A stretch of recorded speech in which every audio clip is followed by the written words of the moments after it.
behavior using finite element method. And today he will be delivering the lecture on crack growth in dissimilar metals. So I hand over the session to Dr. Abhishek Tiwari. Sir, I welcome you to this morning session. I hope this session will be going to a memorable in this short-term course. So please, sir, I hand over the session to you. Please start share your presentation and start that. Okay, thank you. I will share my presentation. So I hope is it visible? Yeah, it's and visible. I'm audible? Yeah, and audible too. Yeah. Okay. So before I start, I forgot. So Dr. Krishna did not tell one thing in the introduction, that he and me both were together for approximately 1 year in one of the universities in Andhra, and we were in the metallurgy department. And so I will start my talk on crack growth in dissimilar metal wells, but more than about the microstructural part, because my research area is in the fracture mechanics. So I'll be talking about fracture mechanics. So a little bit of introduction from my side is that I started working on fracture mechanics from my master's in IIT Kharagpur. And there it was numerical simulation, so finite element analysis and those things I got introduced to. Then I started my PhD in BARC, where we worked on characterization of one of the steels which is used in fusion reactor test blanket module, which faces the plasma. And there I worked with Dr. R.N. Singh. And there my introduction to, there's some noise coming. Okay. So there I was introduced to the experimental part of the material science or metallurgy, so to say.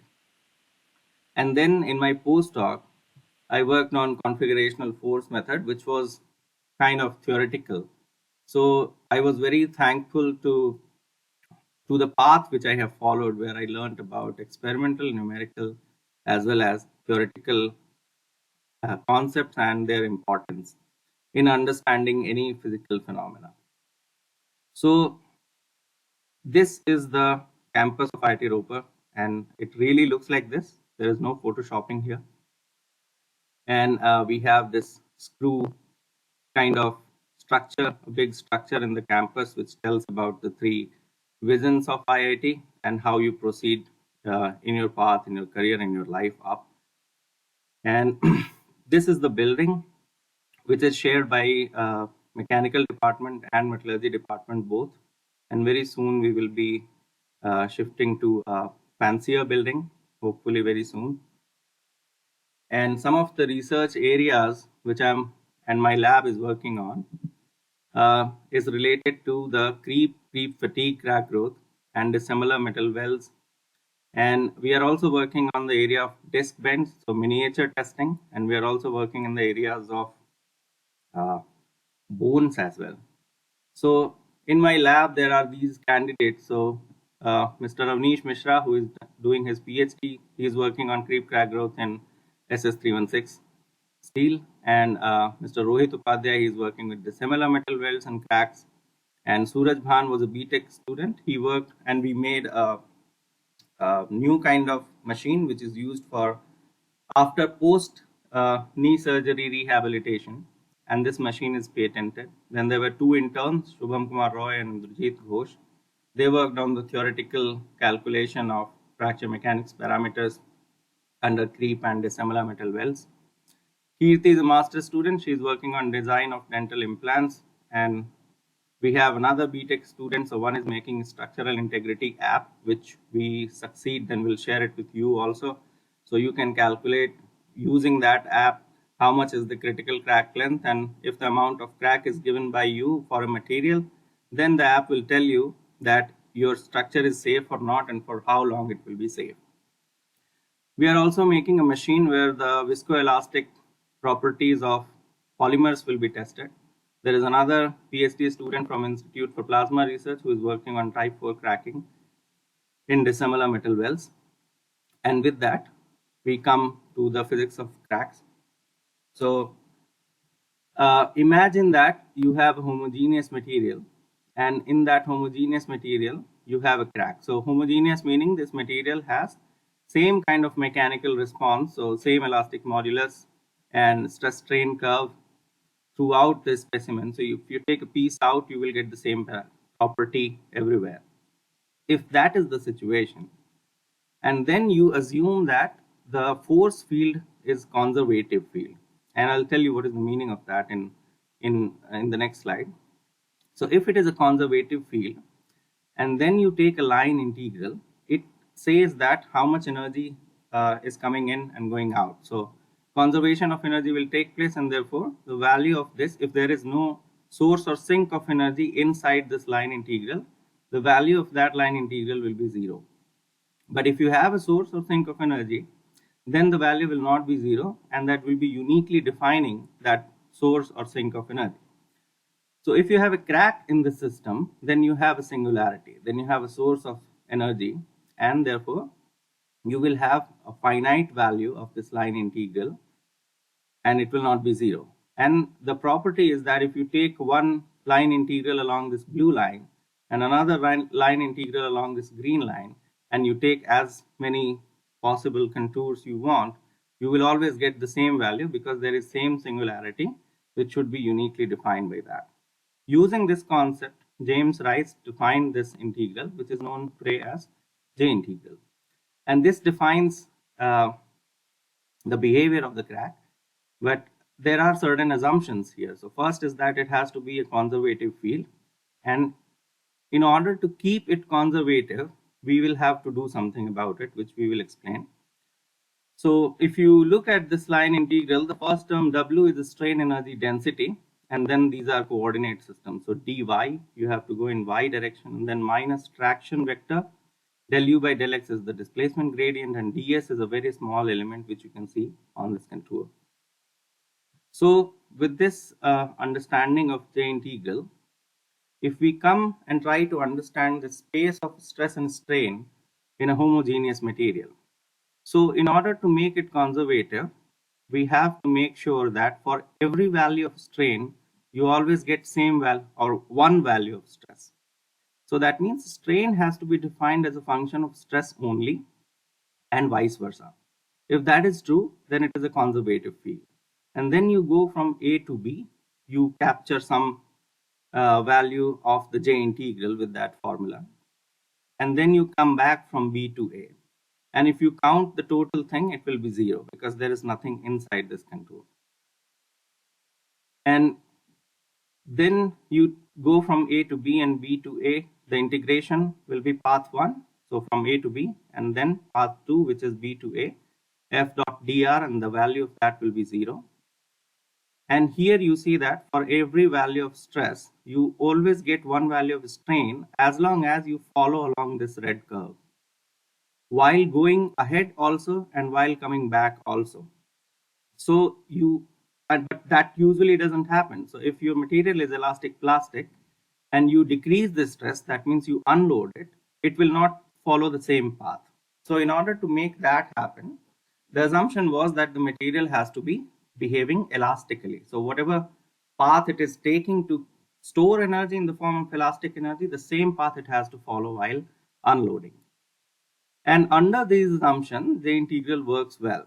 But if you have a scenario where you are unloading the real elastic plastic material, then for one value of stress, you might get more than one value of strains. And in that case, this thing will not be valid. So in order to keep that, it is said that you have to always go in monotonic loading. So the value of force should always increase. But even if that happens, even under monotonic loading, there will be situations where unloading will be happening. And that situation will be when the crack grows. So if the crack grows, then just behind the crack, you will have a point of material where the stress value will drop to 0 because the material has broken to a certain degree into two surfaces, and on that surface the value of stress is going to be 0, so there will be unloading behind the crack tip, and there this J integral will not be valid. So essentially this J integral defines the crack driving force as long as the crack remains stationary and you are not unloading. So that means that you cannot apply this concept in fatigue theoretically, and you cannot apply this concept for crack which is growing. But people still do apply that, and we find the value of J integral as a material resistance of how much energy is consumed in order to do that. But it cannot define the driving force for crack, because you see, when there is elastic plastic energy involved, then if you assume non-linear elastic condition, you are taking the area under the whole curve because the material is non-linear elastic. And in that case, the plastic energy is not going to do anything. The plastic energy is going to be dissipated and it is not available for the material to use it. But only elastic energy is available, which gives you the energy for creating surface and whatever phenomena happens with the crack growth. So the real driving force can only be described by the stored elastic energy and not by any permanent deformation which cannot come back. So with that understanding, now let us come back again to a homogeneous material with a crack, and we know that we take as many paths as possible, we'll be getting one value of this line integral. And now if you look at the linear elastic finite element analysis results, you see that this is how the von Mises profile looks like. When it crosses a critical value of von Mises, then you will have a plastic zone, so that will also be having the similar shape. Now consider that there are two different materials, which happens in the case of composites and dissimilar metal welds, also in similar metal welds, and try to think that across this black line, the property of the material is changing. So let us say that on the left hand side we have a very high elastic modulus, and on the right hand side of this black line we have a lower value of elastic modulus. If that happens, the stress profile will be different because maximum amount of strain is going to be developed in the left hand side rather than on the right hand side, and therefore the energy distribution is not same. You can see in this figure, and therefore even if you are applying the same value of energy, which can be calculated by J far, the energy which is available at the crack tip is going to be different in comparison to this scenario. And this is what we utilize in our study to either increase the crack driving force, or the energy which is available at the crack tip, or to decrease it. There is no point if we make more energy available at the crack tip, because then crack will be growing easily. So in order to increase the material's resistance towards crack growth, it would be beneficial if you can decrease the amount of energy which is available at the crack tip. So what are we doing? We are not changing the material's property. We are not doing any design changes. We are trying to increase the crack growth resistance of the material just by placing an inhomogeneity. That means a sharp transition in the mechanical property. And for this, we don't have to create another material or weld it. You can also put a hole or a small slit. And of course, you can put different interlayers also, very thin interlayer, and sometimes that increases the crack growth resistance to a very high value. So we use this concept to improve the fracture behavior of the material. And as I said, that the line integral which you calculate here close to the crack tip and the line integral which you calculate far from the crack tip, in presence of this transition, will not be same, because now you have crack also as a singularity, and this interface also works as a singularity.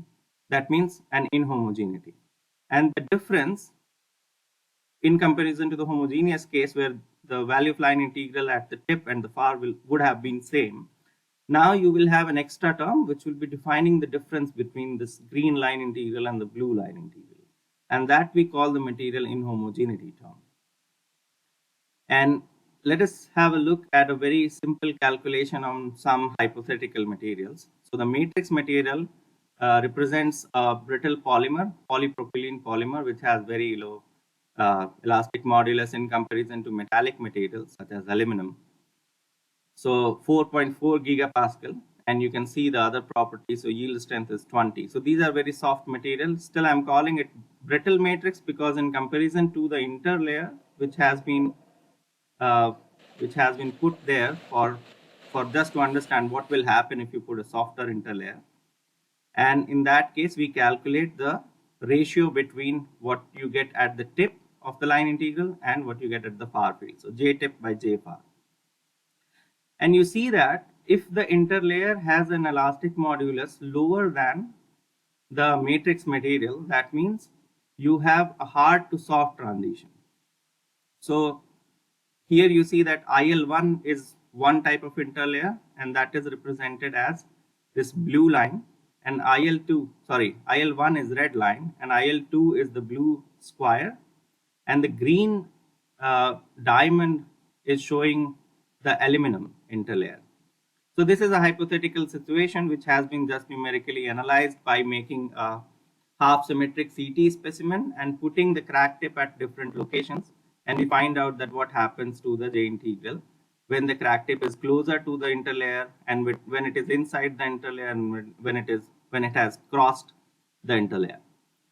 So you see that as long as the scenario is so that the matrix elastic modulus is higher than the interlayer elastic modulus, that means comparatively you can say in crude words that matrix is harder than the interlayer. In that case, the crack driving force is increasing as the crack approaches towards the interface. It means that the crack is being attracted towards the first interface. And then as soon as the first interface is crossed, and now the crack is inside the interlayer, the opposite happens. That means the crack is being arrested.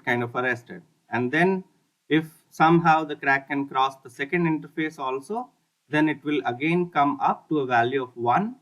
Value of 1 because J tip has to be equal to J far as soon as the effect of this inhomogeneity is gone. So it will again act as homogeneous material.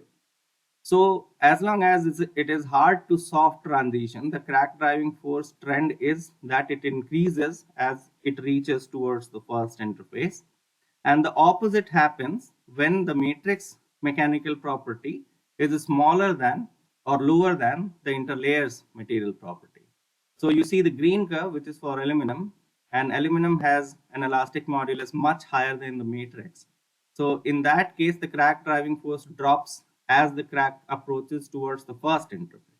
And we are interested in this drop of crack driving force because it means that lesser and lesser energy is available at the crack tip. And you see that as it is approaching very close to 0, it would mean that the crack will stop growing. It will not grow further even if you increase the load. So you will have to increase the load to a very high value in order for the crack to grow further. So with this analysis, we try to understand that if you have a homogeneous material, linear elastic just, and you calculate the area under the curve, assuming the material to be non-linear elastic, then this will be the triangular area, which will be strain energy density. And then the crack has grown with a certain amount of delta A. You take the same line integral, you will have to calculate the same area under the curve. There is no difference in the energy, so same amount of J tip is available for a homogeneous material. But if you have an interface, then on the right hand side of this black line, you will have a different amount of energy, phi r, which you see in the form of this smaller triangle. And this energy is much smaller in comparison to what you would have had if the material was homogeneous. So that means lesser amount of energy is there on the right hand side. And in order to keep the same amount of energy which has gone in the system, more energy will be available on the left hand side.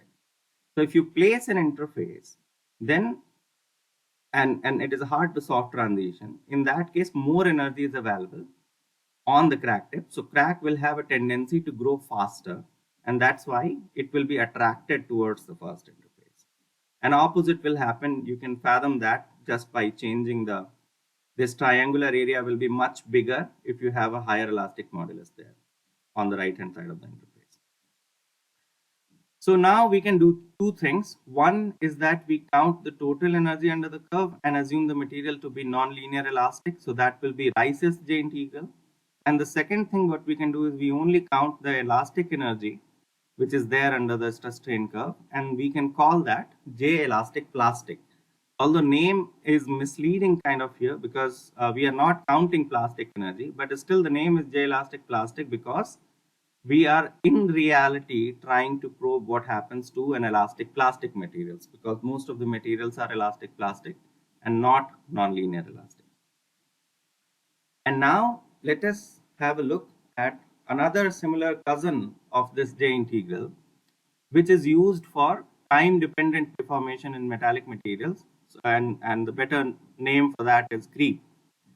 So when this creep track driving force calculation was started, people had only one line integral to have a look at, and that was J integral. And you see that the case to define this J integral was that a strain has to be a single-handed function of stress only. And in that case, this works well. In creep, we don't have such situation. And therefore, another assumption is that if strain rate can be defined as a function of stress only, in that case, all the values which are related to strain in J integral can be replaced with strain rate. So in strain energy density, you have sigma d epsilon integration, and there you change this d epsilon to d epsilon dot. And then the displacement changes with displacement rate, and then you calculate this integral, and it should be also following the same property of J integral. It should be path independent. It should be defining the stresses at the crack tip, but as long as strain is only a function of stress. Okay, so but you have to note one thing, that this C integral is coming from an analogy which was given by Hoff, and this analogy just says that one parameter is a function of stress only. So here we are following not stress strain space, but we are in stress and strain rate space, and there we are calculating this line integral. So this is not defining any driving force. This is just a mathematical manipulation where something has been replaced, and it has no physical meaning in defining any pseudo elastic energy release rate or something. Because if this is the energy, if J defines the energy release rate or rate of change of energy with time for time dependent deformation will be dJ by dt. And if you take the differential of J with respect to time, you will not get this integral. You will get 4 terms. Okay, so try to understand that this is not the rate of change of J integral. It is a different integral altogether with a replacement of strain with the strain rate.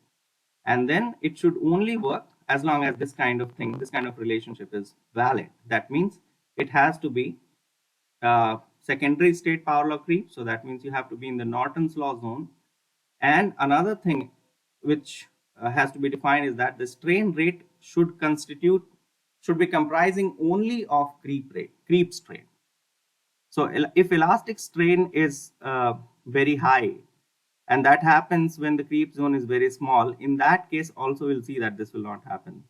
So let us try to understand that this is a very small creep zone which is forming, and then as you increase the load, the creep zone will increase, and there will be a point of time where you will have this creep zone completely spreading towards the specimen in this specimen. Okay, so if you are in small scale creep zone, the total strain can be broken into elastic and creep strain. So let us assume that the force which is constant under creep loading is not causing a value of stress which is going beyond yield strength of the material. So there is no plastic strain. For now, let us assume that. So we have elastic strain and creep strain, and the strain rate will be a function of stress rate. Okay, so elastic strain is sigma by E, sigma by elastic modulus, and epsilon dot for elasticity will be sigma dot by E. And then you have the Norton's law contribution. And again, there is an assumption that only secondary stage creep is dominant. We don't have primary creep. We don't have tertiary creep.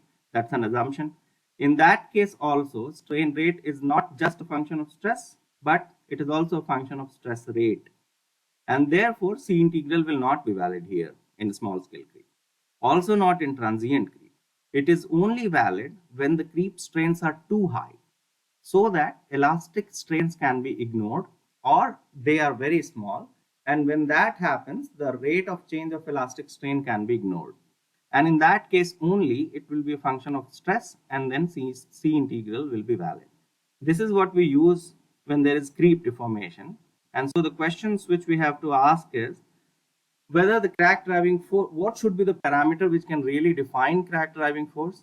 And if we have similar situations where we have two different materials, for instance, dissimilar metal welds, which usually are put in components which operate at high temperature, in that case,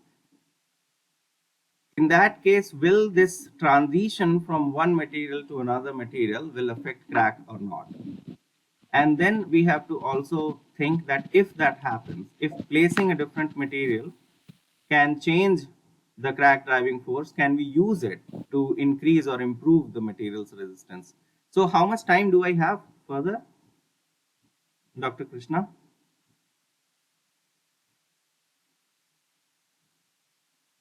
Am I audible? Yeah. Okay. Yeah. Fine. Okay, thank We you. have still. So I these think are the questions half an which we hour. are asking and try to answer.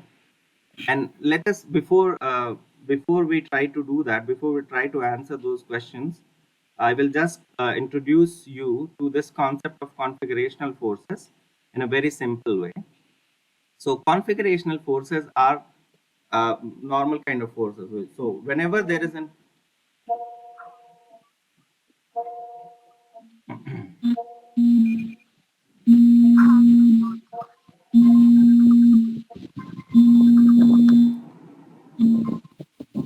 Ravinder? okay.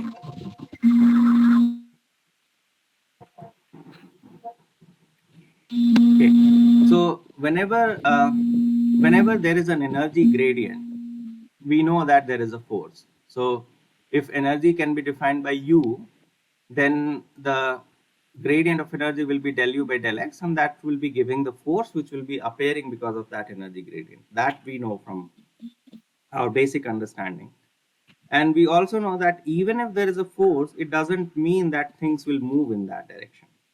So let us look at an interstitial atom which is sitting inside a crystalline material, and you know that there is no space for even an interstitial atom, so they will be crushed upon by the bigger atoms surrounding it, and that is not a very happy situation for this atom. More happier situation will be if this atom goes to the surface, so at least half of this compression which is coming from the neighboring atoms will not be there, so a little happier situation will be there. And therefore, because of this energy gradient, there will always be a force on this interstitial which will ask this interstitial or compel it to go towards the surface. It goes there or not, that's a different story, because there will be energy barriers. But this force is what we call configurational forces. Not so, it's an analogy, it's not the definition of configurational force. So in mechanics of materials, we have a reference configuration, so undeformed state and deformed state. And when you have two differently deforming body in the reference configuration, then there is a configurational force there. Using this idea, we calculate configurational forces by some formula which has been given, and these formulas may look very complicated but are actually very simple. So you see the term which is here is similar to what you have in the J integral. So the first term phi is actually W, so it is strain energy density. Ft is the deformation gradient transpose of that, and S is first Euler-Kirchhoff stress.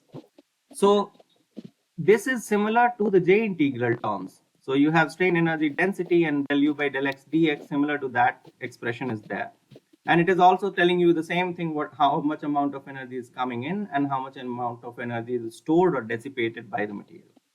If you take the divergence of that, divergence of anything would tell you the inwardness or outwardness of that quantity which you are taking divergence of.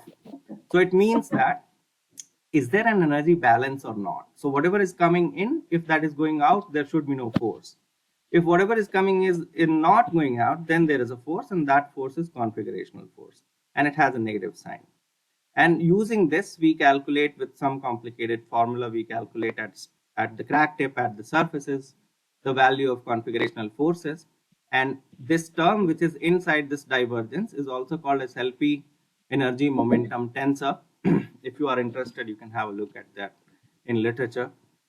This is also known as configurational stress, and Shelby energy momentum tensor is the same thing. So using that and using some post processing, we calculate these forces. And this is a CT specimen, a full CT specimen, which has been modeled using finite element analysis. And by looking at this, or you can have a look on the right hand side figure, you see that the plastic zone has spread throughout the specimen. So this is a general yielding phenomena which is happening. And in that case, if we calculate configurational forces, and these are the configurational forces which are only counting the elastic strain energy density. So we are counting the reality. We're not assuming the material to be non-linear elastic. And you see that the configurational forces are appearing wherever there is a plasticity. Okay. So because we are not counting plasticity, plasticity is taken as a material inhomogeneity, and that affects the crack driving force. And well, there are some theoretical theoretical problems. So it is not true to have a line integral which encloses crack tip here somewhere, because whenever there is a crack, there is a plastic zone, and a crack cannot be defined without the plastic zone around it. So we have to take a contour which includes the plastic zone also. But then there is a problem that there is a plastic zone from the back face which has a different behavior. So the strains are in compression, and that is kind of a static plastic zone. It will not move with the plastic zone, only the size will change. So there are some problems with elastic plastic configurational forces. But when this plastic zone is smaller, in that case it will work well, and that is the area which we are trying to hit in creep deformation, because the CT integral, C star integral, those kind of things are very good in extensive creep that we discussed here. So when creep strains are very high, then this idea is valid and it works well. But when we have this kind of scenario, then it looks like our J integral and line integral will work well, because we don't have a problem of choosing a contour which can circumscribe the creep zone or the deformed zone.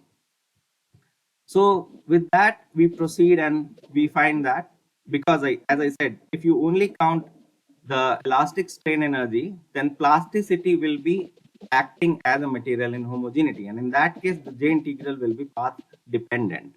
And if you count the material to be non-linear elastic, it will be path independent. It will be equal to the Rice's J integral, and everything will be good, but not valid. So configurational forces in presence of any strain which is not elastic. So it can be plastic strain, it can be creep strain, can also be defined in this form. Okay. So, but don't worry about this. This is not very important here. And this I already have explained that the non-linear J integral, if you assume the material to be non-linear elastic, it will not see the plasticity at all. And you see that there are no configurational forces along the plastic zone. Only these configurational forces are coming. And this is coming because of the discretization error, which I will tell you what it is. So we don't impose singularity at the crack tip. So we don't use the collapsed element or degenerate element so that root r or 1 by r singularity of the crack tip is followed on the tip.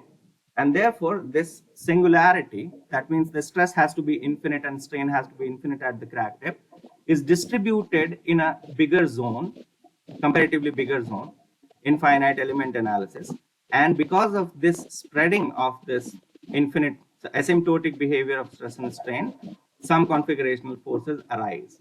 So in very simple words, you have to avoid a small zone, which is also known as process zone, where the values cannot be used for any type of calculation. So that zone you have to avoid.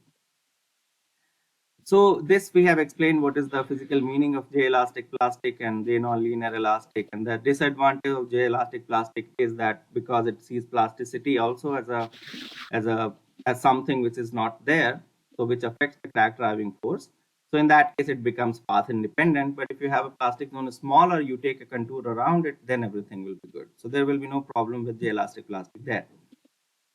And again, homogeneous material, you take any contour which is circumscribing this. So this is encompassing the deformed zone. It can be creep zone, plastic zone, or any other zone. And then you take a contour outside it, you will always get the same value. Whether or not it is, you are assuming non-linear elastic or elastic plastic, so you are counting only elastic energy. Even in that case, you will also get path independent behavior if the contour is outside this zone. If the contour is inside this zone, then if you count only elastic energy, you will have path dependency. But that doesn't make any sense because crack is defined by the deformed zone around it. As the crack will move, it will move with the plastic zone. A little bit of plastic wake will be left behind, but the active plastic zone will be always tied up with the crack tip. And therefore, we must have a contour which is describing the whole thing which is happening with the crack tip.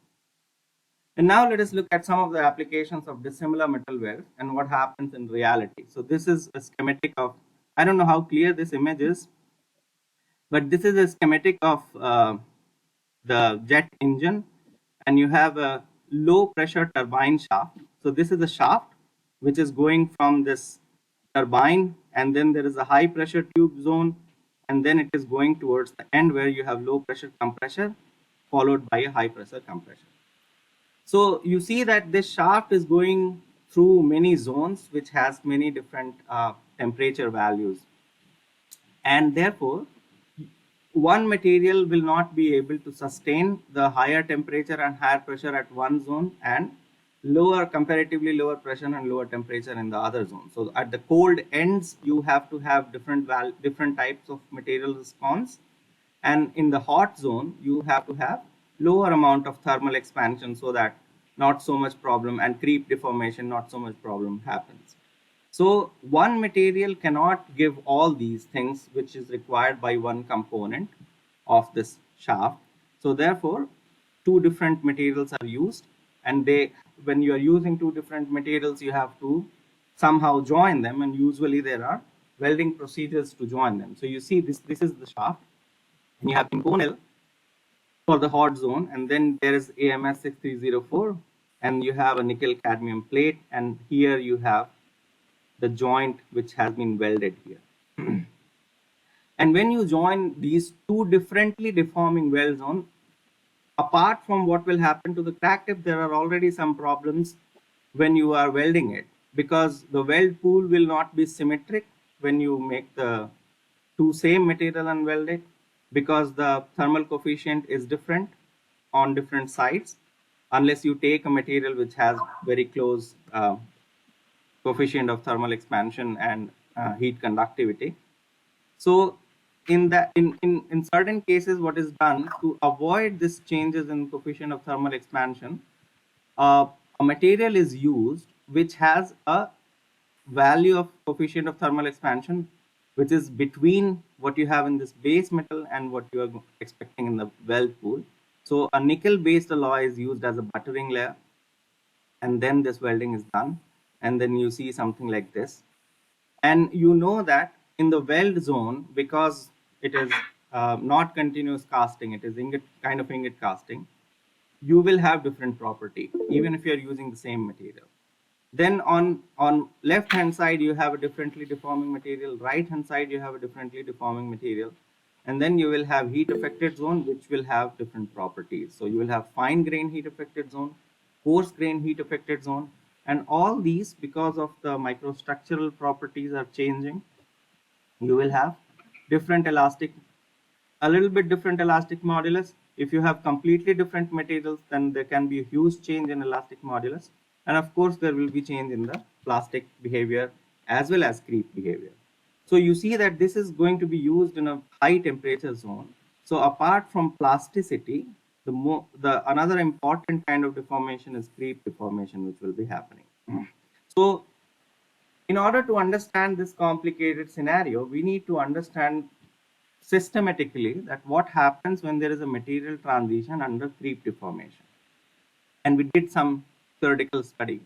So this is a CT specimen, and on the left hand side of this blue line, we assume a material which is deforming elastically like a wasp alloy, nickel superalloy, and the creep properties are these.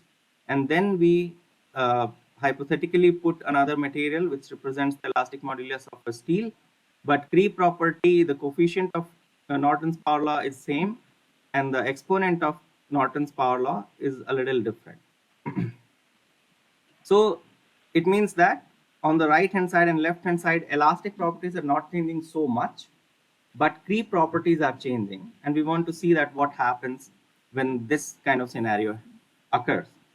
And we calculate the J integral, which looks kind of path independent, and then we calculate CT integral, and we also calculate the rate of change of J integral using our configurational force concept. And you see that CT integral is showing a lot of path dependence here, because this is a small scale creep zone, and dj by dt is not showing so much of path independence. So all those values for different contours are very close to each other in comparison to what you get from CT. CT will come very closer, so it will become path independent if you keep it for a very long time when there is extensive creep. But as long as the elastic strains are significantly higher, CT integral is going to show this path dependency. So many of you might think that why this is important, why this line integral is fine, it is path independent. What is the problem? The problem is that which value you will take to describe the material's property. Will you take this 5 millimeter contour, 10 millimeter contour, or far field contour? Experimentally, what you are measuring is coming from the far field contour. Okay. So the question is to which usually is defining the material property. And if you get something which is path independent, then you don't have to answer that question. So that is the advantage of this path independence. And we calculate the effect which is happening because you have a differently deforming material just ahead of the crack tip by certain at a certain distance, and you see that we get a similar behavior, that crack driving force increases. So this is J tip by J far, and if this is increasing, the effect in dj by dt will also be reflected. So J is still defining the crack driving force, and dj by dt will be defining the rate of change of crack driving force. And then we did some calculation on a different hypothetical situation where we have a material on the left hand side of this interface which is not deforming in time dependent fashion at all. So it is not creeping, there is no creep. And on the right hand side you have a material which is creeping. So we want to see that what happens when a crack is going from plastically deforming material to a material which is deforming in the time dependent fashion. And in that case, again, we calculated J integral looks path independent for small scale creep, no problem there. And then we calculate the CT integral and dj by dt, and we see that for both cases we get path independent behavior, except that for for CT the far field value is much away from what you are calculating at closer to the crack tip. So there is huge difference in the far field value, and that is not being reflected in the dj by dt behavior. So with these studies, we can make sure that dj by dt, which we calculate using configurational forces, are representing the crack driving force in a better way, in path independent way, for small scale creep. For extensive creep, CT is still good. And then for this scenario where we are going from plasticity to creep, we see that initially the crack driving force is increasing, but then it drops just before the interface. So this is so far not well understood why this should happen. So we are still probing on it. And then we did some study on dissimilar metal welds. And there is an experimental study which has been done by Stefani, and they have probed that where the heat affected zone is, where the weld metal is, and then they have described the overmatching and undermatching zones. So weld pool and heat affected zone, and different combinations of weld pool and heat affected zone. So crack can be on the weld zone side or it can be on the other side. And what happens when, so undermatching and overmatching means that the yield strength is either lower than the base metal, so that will be undermatching, and if it is higher than the base metal, it will be overmatching. And if that happens, what happens to the crack tip? And we took this information from that literature and we have modeled it using this strain curve, which was given experimentally from Stefan et al. And you see that they have base metal with an elastic modulus close to steel, and undermatching, overmatching, and then they have tried different values. So reheated overmatching or as welded, and then they have reheated, welded, and coarse grain, fine grain, heat affected zone, and all those properties. So by using those, they have calculated the effect on the crack tip, and we have also calculated the effect on the crack tip by modeling this. Thank you, Dr. Abhishek. It was a very nice presentation on the crack growth in dissimilar metal welds. I request the participant to uh, make this session more interactive by asking some Yeah, there is doubts a hand which is raised related by to the research in the Lakshmi area of Narayana. fatigue and fracture or crack growth in dissimilar metal welds. Please, anyone?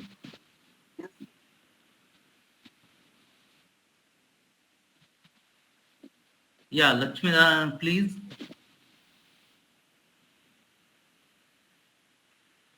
Yes, sir, please. Lakshmi Narayan.